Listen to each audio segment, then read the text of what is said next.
Hi, my name is Grimaldi. I'm going to be talking about using frameworks in development. Just a little bit about me. I'm actually new to this area. I come from San Francisco. I'm a web developer and a freelancer like many of the other ladies here. In particular, I have kind of a different background though. Like I didn't go to college for this. I kind of just fell into it and then really loved it, and so I kind of had to keep going.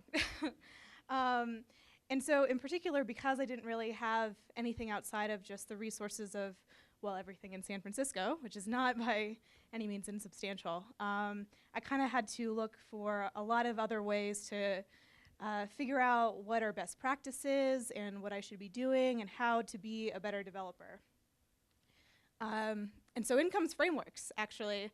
A lot of people probably wouldn't agree with this, but it was really important for me when I was learning new things to just like be able to look at this code base and this web page and be able to see and make the connection, oh, this is what it should look like, or this is the best way that I could go about this, or this is something that's acceptable to the rest of the community.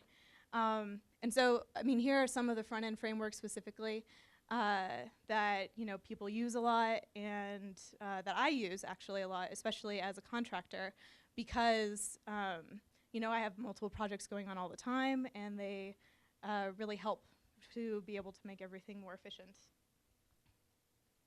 The problem with them, though, is that there have been more criticisms about this recently, and by recent, probably like the last couple of years at this point, is that frameworks make everything look kind of the same.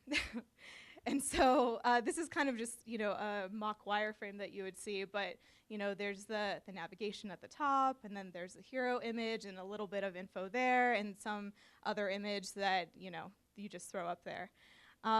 So frameworks, I use them all the time for MVP, to show just proof of concept, and make sure to get something up and running so I could ship it off and go on my next project. But the problem is, especially for a lot of my personal projects, is I don't want them to look like this.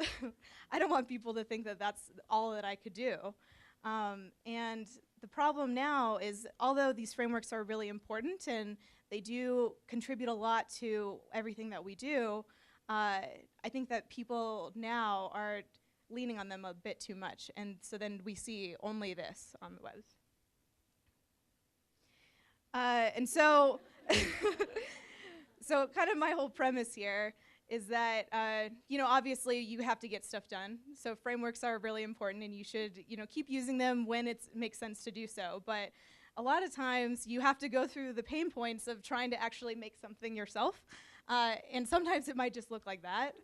But it's really good to still go through that. And I mean, just like if you're cooking or trying to make something really complicated, it's practice, practice, practice.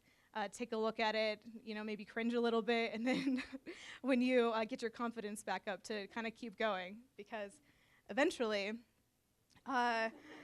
it'll work, and in the end, it'll make you a better developer.